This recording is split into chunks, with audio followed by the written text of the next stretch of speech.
O Papo Literário de hoje traz uma professora que se dedica à literatura desde antes dos anos 2000.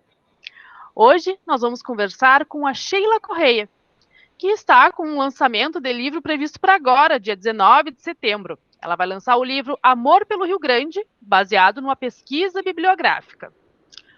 Olá, Sheila, obrigada por ter aceito participar aqui do nosso Papo Literário. É um prazer estar contigo aqui conversando hoje. Olá, Fernanda. É um prazer muito grande também estar aqui contigo, te conhecer assim, pessoalmente, né? É. E estou muito feliz de estar aqui conversando contigo, Fernanda. Quando nós começamos a gravação dessa temporada, a gente ainda estava, né, no esquema de bandeiras pretas, bandeiras com cores, né, e era bandeira preta, né, então a gente optou por esse ano ainda manter, né, essa gravação online, né, e o ano que vem, né, se continuar, se tiver mais uma temporada do Papo Literário, possivelmente voltaremos às entrevistas ao vivo, né, que são muito melhores, né, do que esse sistema distante, né, a gente acaba ficando distante. Mas então, Sheila, eu gostaria que tu começasse me contando lá do início, né? Como é que tu te apaixonou pela literatura? Quais são as tuas primeiras lembranças de relação com os livros e com os livros, ainda como leitora? Fernanda, eu tive sempre muita relação assim com a, com a vida. Eu fui uma criança muito atenta às coisas na minha volta. Viviam muitos anos. Na minha primeira infância, assim, até os 8 anos, na beira do Rio Guaíba. Então, ali, eu sonhava muito em atravessar o Rio Guaíba. Quando tinha enchente, aquelas enchentes vinham, tomavam conta das nossas casas. Mas aquilo tudo era muito emocionante para mim, ficar ali olhando para o Rio Guaíba. Eu amava o Rio Guaíba. O Rio Guaíba me pertencia, sabe? Aquela coisa de criança que tudo é lindo. Eu queria atravessar o Rio Guaíba, eu queria ir lá para aquelas ilhas verdejantes que tinha lá do outro lado. Inclusive, tentei. Uma vez, sabe que criança é um bicho meio impossível, né? Uma vez eu tentei atravessar o Rio Guaíba a pé. Tanta vontade. Outra vez eu tentei, peguei uma tábua que tinha lá, botei meu irmãozinho de 2 anos, assim, para sair remando com ele, sabe? Mas aí, infelizmente, não, a aventura não foi muito longe. Então, aquilo acho que já me fez poeta, ou eu já era poeta desde criança. No dia que eu quis entrar na escola, comecei a tentar com a minha mãe, eu quero ir para o colégio, eu quero ir para o colégio, eu quero aprender a ler. E aí ela não podia, porque com 6 anos não podia entrar, eu tinha que ter 7. Então, a primeira verso que eu me lembro, o primeiro verso, quando eu disse para ela, mãe, puxei na saia dela, disse assim, mãe, eu não sei por que eu me lembro disso, se foi ela que me contou, eu não lembro. Mãe, eu quero ser professora, professora eu quero ser moça bonita e ensinar muitos a ler. E com 6 anos eu falei em verso para ela. Uhum. Então, ensinar muitos a ler eu consegui. Agora, a moça bonita deixa por conta, né? Ah, que legal. Então, aí já com 11 anos eu fazia poesia na escola, quando a professora fazia trabalhos de poesia na quinta série. E assim fui. Com 16 fiz o primeiro soneto, aquele grande desafio de fazer um soneto. E fui fazendo depois, ao longo da vida, sempre. Então, eu acho que sempre fui poeta. E ali pelo ano de 97, eu fiz uma coisa que quase todo poeta faz, que é aquele desejo de reunir todas as poesias num livro, né? Uhum. Eu escrevi. Aí eu editei o Garrafas ao Mar, com todas as poesias do livro. Sim, a gente já vai falar desse teu passado já como escritora, né? E como é que é a tua história, assim, como é que tu veio parar em Bagé? Há quanto tempo tu mora aqui? Eu vim parar em Bagé com 14 anos de idade. Uhum. Eu vim assim, vinha perambulando pela vida, assim. Morei lá na beira do Guaíba, tu sabe, com a minha família, que eu falei. A vida era difícil, bem difícil naquela época. Para nós ainda mais ainda, né? Então, aí eu andei lá por São Gabriel, depois o pai nos trouxe para São Gabriel, depois nos levou lá para Caçapava, herdou recebeu uma herança, botou um comércio, depois quebrou, e a nossa vida era altos e baixos. Aí um dia ele nos levou lá para Caçapava, lá para 9 quilômetros depois de Caçapava, Picada dos Tocos, que se chamava o lugar. Hoje se chama Picada das Graças, melhorou assim o nome do lugar, né? Mas era uma campanha, um lugar, um sítio que ele herdou, mas era uma campanha, não era bom para a gente viver lá, uma criança tinha que estudar, e eu gostava muito de estudar, né? Aí ele me trouxe para lá, para casa de um tio, fiquei 3 anos, e depois, com 14 anos, ele me trouxe para casa do outro tio, da outra tia. Eu fiquei assim, esses 6 anos na casa dos tios, estudando. Foi assim que eu vim parar aqui. E nunca mais saiu. E nunca mais parei, completei 15 anos aqui, e nunca mais parei. Aqui eu casei, aqui eu tive filhos, aqui fiz a minha vida, aqui meus Trabalhou. netos, aqui trabalhei. Não é? Sabe, eu sou de Caçapava, né? Eu sou natural de lá. Isso, eu moro aqui há 12, 13 anos, mas eu sou de lá. E eu sei onde é que tu tá falando a Picada das Graças, onde ela fica, bem afastado, né? E a minha mãe também, né? A minha mãe, ela lá não tinha, assim, não tinha como estudar até muito, assim, estudava até quinto ano, né? Na época dela, né? Até o quinto ano, depois só vindo para Bagé, não tinha mais na época, assim, como estudar, né? Eu queria ser professora, onde tinha magistério era aqui, né? Sim. Bom, aqui tu já, né, como tu já falou, essa tua história, né, essa conexão com a literatura é muito antiga, né? Muito antiga, assim, de muito tempo, desde que tu era pequena. Acho que sou daquelas pessoas que nasceu comigo, assim, né? Uhum. E tu lembra, assim, qual foi o primeiro livro que tu leu e te encantou, assim? Olha, eu me lembro que eu gostei muito dos contos de Guy de Maupassant. Uhum. Ai, aqueles contos me impressionaram muito. Aqueles contos, até hoje eu tento escrever meus contos, porque eu procuro trabalhar com todos os gêneros literários. Não escapa nada. Só não fiz ainda romance. Romance grande, assim, não fiz ainda. Uhum. Mas, assim, eu tento fazer meus contos baseado naquele estilo do Guy de Maupassant, aquela coisa, sabe, de ir surpreendendo aos poucos, que tu vai lendo e tu vai tendo já um sentimento do que é que ele vai, de que tipo de sentimento ele vai desenvolver no conto que ele está contando, e aqueles contos sempre terminavam de uma maneira muito surpreendente, muito, às vezes, apavorante, muito. Então, aquilo me encantava muito. Era eu eu gostei mais de ler, foi o primeiro, assim, que eu me lembro. E ele sempre traz um ponto de vista diferente do que a gente está acostumado, né? Menos tradicional, né? Os contos de Machado de Assis, a gente lia também, né? Sempre gostei muito de conto. Aliás, conto, crônica, poesia, tudo, né? Poesia. Então, a poesia, eu trabalho com a poesia livre, com a poesia concreta, com a poesia, com soneto, adoro soneto. O soneto é outro desafio, sabe? São dois desafios muito grandes para quem quer escrever. É o conto, escrever um conto legal, bem na forma, bem escrito, e o soneto. O soneto tem regras, né? Tem regras próprias. Então, se quer escrever um soneto perfeito mesmo, tem que seguir aquelas regras.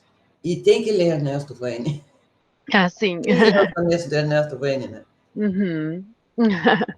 Bom, e quando é que tu, assim, que tu te sentiu apta a escrever, assim, que tu percebeu? Não, mas eu não sou só uma leitora, né? Eu sou capaz de escrever, assim, né? O que que foi que te deu esse estalo? Foi um estalo que te deu ou tu escrevia e aí um dia tu resolveu lançar o teu primeiro livro? Como é que foi, assim, esse teu início, né? Como é que tu virou escritora? Na verdade, eu acho que eu nunca pensei em ser escritora, assim, nem me considerar escritora. O que eu falo, que eu sou muito leitora. Então, é o seguinte, eu leio os livros e eu gosto muito de história. Eu sou da área de letras, mas eu gosto muito de história. História do Rio Grande do Sul, História do Brasil, História Universal. Então, todos os livros que tratam desse assunto, eles me interessam.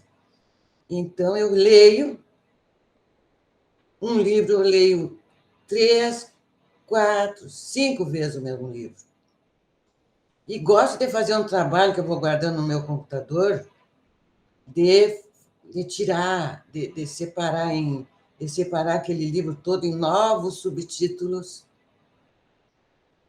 dezenas de subtítulos, de ir descobrindo as relações, as relações entre... Por exemplo, se eu encontro, nesse livro mesmo que eu estou fazendo, vem do resultado dos livros que eu leio e que falam sobre tradição. Uhum. Vou dar um exemplo. Então, ali, tradição, todo livro que eu leio de história, ele vai passar pelo assunto da tradição. Então, eu vou apontando aquilo ali num arquivo que eu tenho sobre tradição. Uhum. Tudo que eu encontrei, tudo que é livro que eu li, todos os livros que eu li sobre tradição, está guardado ali. Até sobre o rádio. Então, eu tenho esse tipo de um hobby, entende? Então, até sobre o rádio. Todo livro que eu leio que fala no rádio, o rádio, a presença do rádio, que as pessoas escutavam rádio e tal, está lá também registrado, sobre o rádio. Sim. Sobre cultura, sobre... Tá, então eu vou fazendo isso aí. Aí chegou uma hora que eu me dei conta assim, que eu tinha trabalhado muito sobre assuntos relacionados ao tradicionalismo, à tradição, ao movimento tradicionalista gaúcho. Eu convivi bastante com alguns tradicionalistas, que eu até trago assim como homenagem póstuma para eles. Eu convivi bastante com Jorge Zavarizi. Eu tinha um projeto Fronteiras da Rima, onde nós trabalhávamos vários tipos de poesia, inclusive a poesia tradicionalista. Era uma experiência que a gente fazia lá entre 2001 e 2008. Trabalhávamos com poesia com todas as áreas, com estudantes, com idosos, com presidiários, com poetas dos bairros, nas escolas, nas praças. A gente andava por tudo carregando poesia e levando poesia para as pessoas. E fazíamos também, tínhamos uma área de fazer a poesia tradicionalista. E nessa de fazer a poesia, de pesquisar e de fazer os guardados, nós acabamos indo lá para o programa do Jorge Savarizi, que era Uhum. Tradição e Cultura, e ele era tradicionalista, né? Então, Sim. lá nós tínhamos aquele nosso projeto Fronteira da Rima, tinha todas as quinta-feiras um horário sagrado que o Jorge nos dava, para nós ficarmos lá falando sobre o nosso projeto. Depois eu conhecia também já uma pessoa também que me deu um apoio tremendo, que me estimulava a ir para esse lado de estudar o tradicionalismo, que foi o Adhemar dos Santos. O Adhemar dos Santos era muito meu amigo. Então, ele era, inclusive, do projeto também, tem muita origem nessa história do projeto Fronteiras da Rima lá. Inclusive, ele era nosso patrono, e ele nos dava muito apoio. Ele trazia livros, ele me trazia livros de Porto Alegre, ele sabia que eu estava interessada, ele me trazia os materiais, os livros, que me serviram muito para pesquisar, mas ele faleceu em 2002, o Adhemar dos Santos, né? Nos abandonou muito cedo, mas o que ele fez foi muito importante. E esse projeto era com alunos? Era com quem é que tu desenvolvias esse projeto? Era com vários segmentos. Hum. Era com alunos, tinha poesia na escola, tinha poesia na praça, tinha poesia no presídio. Eu botava nome nos programas, né?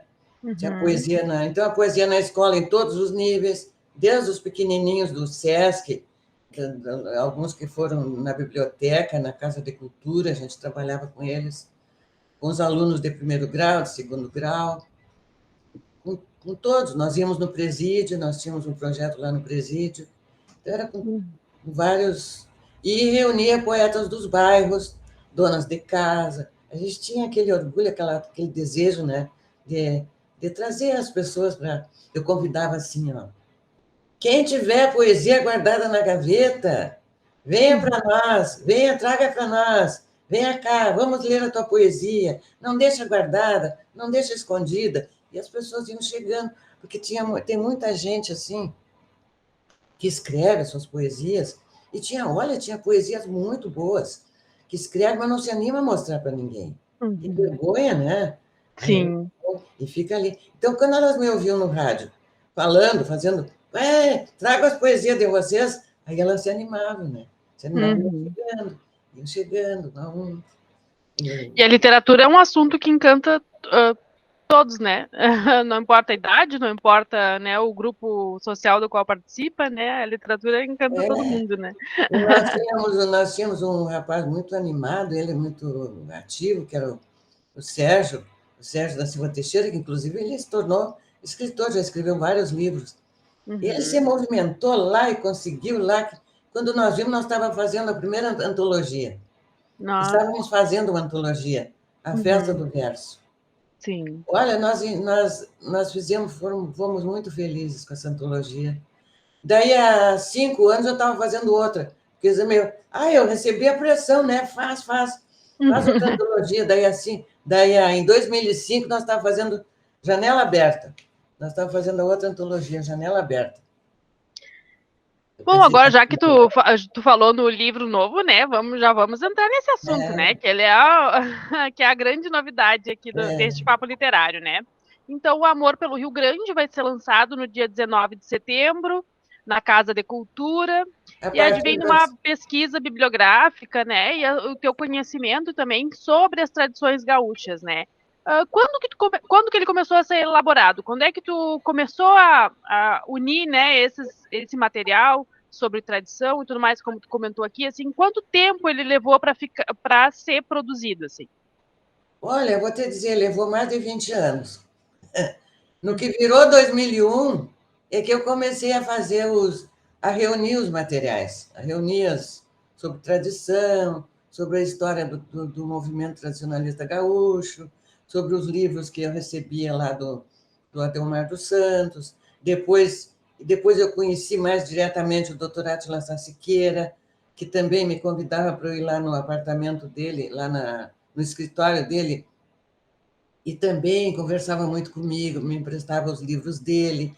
Então, a partir daí, eu fui perdendo essas pessoas, tu sabe? Demorou tanto, porque eu fui perdendo essas pessoas que me davam apoio. Perdi o Adelmar, depois perdi o doutor Átila Siqueira, que durou só 2 meses, a amizade com ele.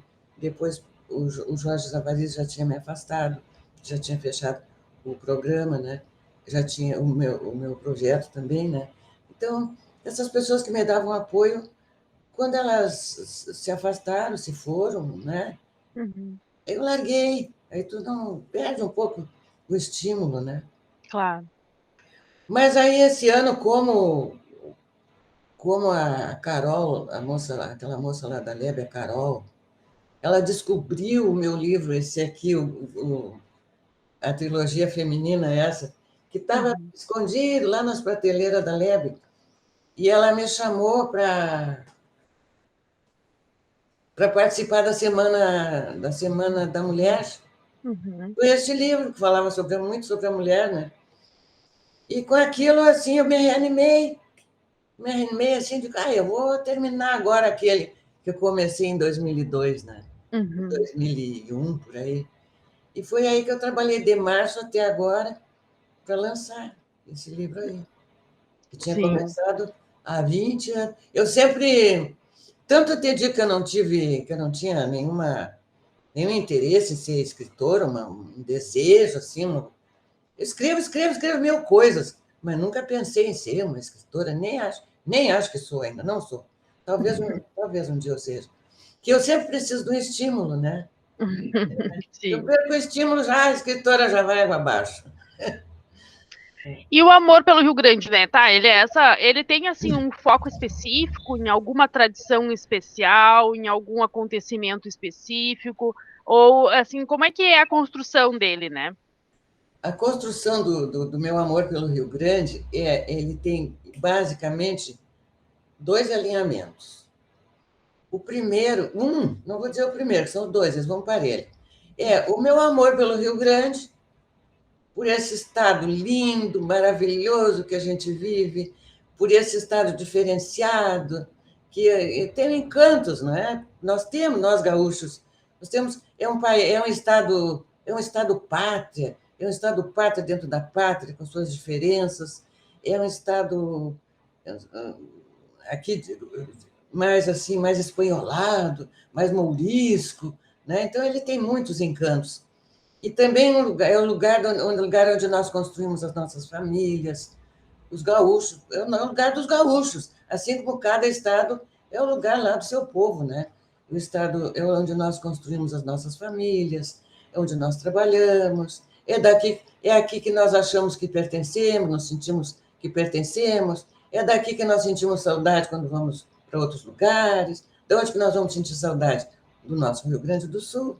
Somos gaúchos para isso, né? Então, esse amor todo, e essas diferenças que nós vivemos, eu sinto, às vezes eu falo no Facebook, assim, eu gosto de falar para as pessoas como nós vivemos diferenças climáticas, né? Como nós sofremos com isso. Nós sofremos, mas faz parte da nossa vida, né? Aquele calorão de rachar no verão, que tu fica, que não sabe onde vai parar, né? Aí vem aquele frio no inverno, aquele frio de fogo e fogo de chão e fogo de lenha para todo lado e fogão de lenha e lareira e estufa e tudo ligado porque a gente não aguenta o frio. Nós estamos aqui agora todos de roupa de lã, bem agasalhada, né? Então isso tudo faz parte da nossa maneira de ser, da nossa maneira de falar, de agir, de pensar, né? De sermos meio ensimesmados e tal. Eu tenho, inclusive, aqui é um estado que nos proporciona, que nos motiva, se somos artistas, a fazer a nossa arte especial. Como esse poema que eu tenho aqui, ó. É um estado onde a geada se deita na planície, como senhora dos campos, esparramando a alva cabeleira sobre o espelho enregelado dos açudes. É o estado onde o frio cavalga o minuano e se embarafusta pelas frestas das portas, em busca de aconchego no regaço das cozinhas, onde crepita um fogo de lenha estremecendo cochilos ao calor das labaredas. Os calafrios da noite se amoitam debaixo das cobertas, disputando afagos com os amantes ou com a solidão e a saudade. O rádio noticia que ainda vai chover, ainda vai fazer frio. São dias de marcação, esses tempos de invernia aqui no sul. São terríveis. Temos gravado na alma como uma marca do dono que não sai.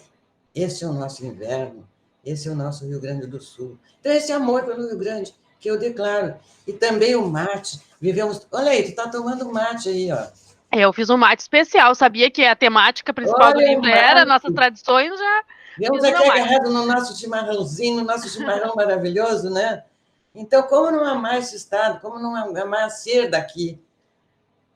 Nós tomamos mate sempre no inverno para esquentar, no verão para refrescar. E se a visita chegar, vai ter que compartilhar.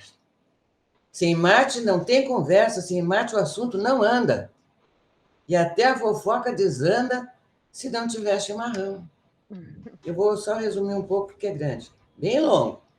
Tomamos mate com os outros, tomamos mate sozinhos, levantamos bem cedinho e antes de lavar o rosto, a chaleira já está no fogo. Com meia cuia de erva, mais a bomba a gente ceva, de um lado faz um morrinho e faz um mate bem quentinho para amornar o coração. Cada um tem sua maneira, cada um faz do seu jeito, mas sempre fica perfeito para o gosto de cada qual. E aí você vai, o poema sobre o chimarrão, né? E esse poema já está no livro novo. Não, esses poemas não botei no livro, porque o livro é em prosa, ele não é poesia, é um livro teórico, né? Onde, paralelo a todo esse amor, essa declaração escancarada pelo Rio Grande, que eu quero fazer no meu livro, eu trabalho também a minha admiração pelo movimento tradicionalista gaúcho, pelo nosso tradicionalismo, que é a maior representação cultural do nosso Estado. Então, eu defendo que a gente que seja respeitada, eu defendo que seja admirada, que não seja criticada, que é a nossa representação. É com o tradicionalismo que os gaúchos vão para todos os estados, que eles vão para fora do Brasil, do mundo, inclusive do Brasil, eles vão para fora, levando a nossa memória, a nossa lembrança, as nossas tradições. E admiração também enorme, sabe? Que eu acho necessário a gente lembrar aquilo que aqueles rapazes fizeram, aqueles rapazes, aqueles estudantes lá do Colégio Júlio de Castilhos, em 1947, 48, que hoje se chama Grupo dos Oito, né? Que eram 8 rapazes, 8 estudantes, liderados por Paixão Cortes, que, na verdade, eram 11, porque depois apareceram mais. Veio o Barbosa Lessa, depois veio o Glauco Saraiva e o Hélio Moro, e apareceram mais 3 na história. Assim, o que eles fizeram, eu acho fantástico. Aquela animação, eles, eles, eles pegaram, eles fizeram um projeto, eles saíram lá e foram no Grêmio Estudantil deles, criaram um departamento de tradições gauchescas. Aquela coragem, né? Foram lá, fizeram. Depois eles saíram a cavalo, se foram lá para Santana, lá para Livramento, buscar os restos mortais do Davi Canabarro, que era o herói da Revolução Farroupilha. Depois, assim, é que essa história do Davi Canabarro foi revisada. Há quem diga que ele traiu o, os negros naquela batalha de Porongo, né, os lanceiros negros e tal. Mas isso é uma revisão histórica depois, está sendo estudada. Mas aqueles rapazes não sabiam nada disso. Uhum. Para mim, o que importa, sabe, lembrar é o que eles fizeram. Montaram a cavalo, se foram para lá, acenderam a chama crioula, aquele luzeiro, aquela luz assim para iluminar as pessoas, para guiar todo mundo, e trouxeram aqueles restos mortais do Davi Canabarro numa inspiração até meio cristã, né? De trazer os corpos, trazer os restos mortais assim para levar para Porto Alegre, e fundaram o CTG, e eles fizeram uma coisa muito assim, muito admirável. E conseguiram aqueles rapazes, por isso que eu admiro eles, entende? Eu admiro a tradição, admiro o movimento tradicionalista, e eles em especial, porque eles conseguiram mobilizar o Rio Grande do Sul inteiro. E Uhum. depois que eles fizeram, eu acho muito admirável isso. Depois que eles conseguiram fazer lá o CTG 35, várias cidades do Rio Grande do Sul começaram a abrir CTGs também. Aí já saiu, naquele movimento dele, já saiu uma coisa que eu admiro muito também. O Barbosa Lessa apareceu depois, né? Já deu de mão num caderno e já foi tomando nota das pessoas que iam apoiar aquele movimento deles. E acho muito interessante. Então, nesse momento assim que a gente está vivendo, Fernanda e amigos, depois dessa pandemia, depois dessa secura toda que se viveu, fica todo mundo meio parado, meio perdido, acho que os jovens precisam precisam ter ânimo, não é? Precisam lembrar outros jovens daquela época, né, que fizeram uma coisa assim tão importante, se mexeram e correram para lá e para cá e fizeram, e sonharam, e conseguiram mobilizar, aglutinar o povo todo gaúcho numa... Depois vieram os artistas, vieram os cantores, né? Os poetas. Eu mesmo, eu estou aqui, eu sou um produto terciário daquilo que eles fizeram. Eu Sim. estou aqui fazendo poesia também, Uhum. tradicionalista, né? Sim. Eles movimentaram todo mundo, eu acho importante isso. Tanto que, no fim, eu deixo uma mensagem para os jovens sobre isso. Uhum. Vale a pena a gente sonhar, vale a pena a gente se mexer, se movimentar e chamar as pessoas e pedir apoio, não é? E criar projetos e botar título nas coisas e botar nome, sabe? E acender um luzeiro e sair com a chama crioula. Acho interessante. Então, Sheila, esse é o teu terceiro livro, né? Como tu já nos mencionou, né? Tu fez o primeiro, que foi uma reunião das tuas poesias, lá em 97, que tu lançou. E depois teve um livro, uma trilogia feminina, né? Que tu É, comentaste agora há pouco que esse ano tu ainda falou sobre ele, né? Queria que tu nos contasse um pouquinho, né? O que que é essa trilogia feminina, né? O que livro é este? Quando que foi o lançamento? Qual foi quais foram as tuas inspirações? este livro, Trilogia Feminina, eu editei em 2006. É um resultado daquele tipo de trabalho que eu te falei, de ir Uhum. reunindo aqui, reunindo ali. Um dia eu peguei um livro do Augusto Meyer, textos críticos, comecei a estudar muita coisa ali sobre a bruxa, comecei a ler outras coisas, outros assuntos sobre a bruxa, e fui apontando. E achei muito interessante falar sobre bruxa, porque a bruxa, na verdade, elas foram mulheres, elas eram mulheres comuns. Apesar, lendo ali alguns textos, algumas coisas, porque elas vêm lá dos celtas, no norte da Irlanda, lá, há milhares de anos assim, elas eram deusas. As mulheres eram deusas na floresta. Elas governavam os homens. Elas eram rainhas. Não é? Então, elas foram perdendo essa majestade com o passar dos anos, com a movimentação da economia, com o crescimento do poder dos homens. Depois, muitas delas ali, quando quando a Espanha, quando os mouros invadiram a Espanha, ali tinha muitas mulheres também chamadas bruxas, que elas ficavam viúvas. Elas ficavam viúvas e elas ficavam, sabe, os maridos ficavam com os bens, né, naquela época. Uhum. Às vezes casavam com moças até ricas, às vezes, e eles ficavam com os bens delas. Aí depois elas ficavam sem nada. Aí Sim. elas andavam, ficavam, se escondiam na floresta, ficavam vendendo chá, colhendo chá para vender, carregando um mochinho para descansar. E cada vez que elas estavam lá no meio da multidão, e elas eram caçadas para se levar na fogueira, porque elas eram consideradas bruxas, porque vendiam chá, que andavam com aquele mochinho. Aí tinha. Eu tenho a impressão, não sei direito, que eu não vi isso aí. Eu tenho a impressão que é alguém que protegia elas, entende? Então, quando ela dizia assim, e vem a polícia, e vem a. Vem, vem, não sei como é que chamava lá, me esqueci agora. Vem a Inquisição, e vem a polícia. É, e elas sumiam, elas desapareciam. E aí sempre tinha um que dizia assim, ela pegava o mochinho, pegava a vassoura de chá dela, era vassoura de chá, não era vassoura de varrer ninguém. A vassoura de chá, ela pegava a vassoura de chá e o mochinho e sumiam no mato, para não serem caçadas, não é? E levadas para a fogueira.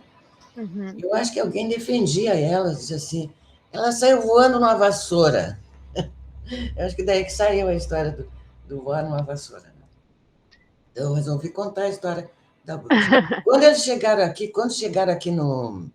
Tem uma história interessante também sobre as bruxas que eu conto aqui. Quando chegaram os navegantes nas caravelas, lá de Portugal, eles chegaram, todo mundo sabe, né, que eles chegaram nas caravelas, aí eles foram se acomodar lá pelos matos, pelas florestas, os primeiros que chegaram, né? Mas eles acreditavam muito na bruxa lá em Portugal. Inclusive tinha a bruxa de Évora lá, eles acreditavam no terror da bruxa, que a bruxa era assustadora, que a bruxa dava aquelas gargalhadas. Então, quando eles vinham nos navios, nas caravelas, eles vinham assustados com monstros e bruxas, que para ele elas vinham junto dele, né? Uhum. Deles. E quando eles chegavam aqui, pavorados de chegar num lugar que era só floresta também, né? Então o pavor aumentava naqueles marujos. Então, quando eles iam dormir lá, meio desacomodados, lá pelo meio dos matos, lá, tinha uma ave que se chamava Martinta Perê, ou Martinta Pereira, que davam ela, o canto dela era muito parecido com o que eles imaginavam que fosse a gargalhada da bruxa. Aquela Martinta fazia kkkkkk. Aí eles se apavoravam mais ainda, né? O terror tomava conta deles. porque eles achavam que era a bruxa que tinha vindo com eles das caravelas. E não sabiam o que fazer, ficavam assustados. E esse susto, então, até hoje todo mundo tem, né? Sim. E Depois, esse resultou a primeira parte do teu livro, né? essa é a primeira Da parte. trilogia feminina. É. E a segunda parte é uma leitura, é a partir da leitura de Os Sertões. Os Sertões é um livro que eu li 5 vezes. Tem gente que diz que Os Sertões é muito ruim, que ninguém lê, que é muito difícil, né? Mas eu tinha muita coisa para tirar ali, a procurar ali nos Sertões. Essa história da pesquisa literária que eu digo que faço, né? Tinha muita coisa para tirar daquele livro. Então eu li 5 vezes. Cada vez para uma coisa, né? Primeira vez eu li para ler, para saber o que era. A segunda para dividir em subtítulos. A terceira para entender não sei mais lá o que. A quarta para tirar uma história do canhão de Whitworth. E a quinta para tirar a história só das mulheres. Então eu fui caçando ali no livro só o que aconteceu com as mulheres na Guerra de Canudos. Coisas terríveis. Tanto que o meu livro se chama Trilogia Feminina. O que eu quis falar? Sobre as bruxas, as loucas e as assassinas, consideradas bruxas, loucas e assassinas. Nós, mulheres, mulheres do Brasil, como você nunca viu, essas mulheres lá do passado, e é também. Aí depois, na última parte, eu conto uma história, um conto sobre uma mulher, uma presidiária que eu conheci a história dela, e a gente vê o seguinte, ó, o que eu espero que as pessoas vejam neste livro é que a situação da mulher não mudou muito. Eu não digo aqui, mas não precisa. Que a Sim. situação da mulher não mudou muito. Primeiro era a bruxa, antes do descobrimento do Brasil, que veio até hoje, é bruxa, até hoje, de volta e meia, se tu facilitar, chama a gente de bruxa, né? Se a gente não agradar, aquela bruxa velha. Depois, aquelas mulheres sacrificadas lá da guerra, as mulheres sacrificadas na guerra, horrível a situação. Agora a gente está lembrando agora do que deve estar passando essas mulheres na Ucrânia, né? Na guerra da Ucrânia. O Sim. sofrimento é muito grande da mulher. E, no fim, um conto de uma mulher contemporânea, passando por coisas parecidas. Então, quando é que a vida da mulher vai melhorar, né? Essa é a mensagem que eu quero passar. Sim. Então, Sheila, vamos. Agora a gente já está chegando na parte final aqui da nossa entrevista, né? E a gente tem uma pergunta tradicional aqui no Papo Literário, que é pedir uma indicação da leitura para os nossos telespectadores. Qual é a tua dica?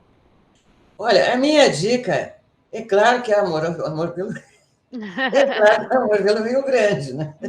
Bom, mas eu tenho também uma dica assim para quem gosta de poesia e até para quem gosta do Cultura Sul. Eu gostaria de ter muita coisa ainda para falar, né? Queria mandar um abraço para os poetas do Cultura Sul. É o livro que as poetas do Cultura Sul vão lançar agora, dia 2, elas vão fazer um coquetel na mesa confeitaria, e dia 10 elas vão fazer o lançamento na Lebe. Que o livro é da Maria Conceição Rosa dos Santos, nossa querida poeta lá do Cultura Sul, da Maristela Lemos, outra queridíssima poeta lá do Cultura Sul, e do Pablo Labella, que é parente de uma delas. Então, acho que da Maristela. O livro se chama Fogo, Água, Ar. Um livro das poesias dela. E elas são excelentes, são maravilhosas como poetas, como pessoas, como poetas. Então, eu recomendo esse. E recomendo também, para não deixar assim tão no ar assim, eu recomendo para quem quer conhecer como é que a arte funciona na nossa mente, como é que observar a arte funciona na nossa mente, no nosso corpo. Eu recomendaria O que Vemos, o que Nos Olha, de um crítico de artes francês chamado Georges Didi Huberman. É um livro muito interessante para quem quer entender melhor o fenômeno da arte. Bastante complicado também. Vale a pena. Só fazendo uma observação, né? O Cultura Sul é um grupo que existe há muitos anos aqui em Bagé, né? Com várias pessoas apaixonadas pela arte, pela literatura, por todos os tipos de arte, né? São agitadores culturais, digamos assim, né? A gente já entrevistou, acho que a dona Sônia Alcalde, que faz parte também, eu acho, do Cultura Sul, faz né? parte, faz. Que eu me lembro agora, assim, de pronto, assim, é da dona Sônia, que a gente entrevistou lá na primeira ou segunda temporada do Papo Literário. Bom saber que tem um livro novo saindo aí do Cultura Eu Sul, né? quero, se tu me dá um tempinho, eu quero agradecer muito, porque eu estava Claro. esperando a hora dos agradecimentos, eu quero agradecer muito para minha filha, Sônia Isabel Correia Lopes, que é uma parceira assim, tanto, né? Ela me acompanha nos trabalhos que eu faço nesse livro, ela me acompanhou sempre.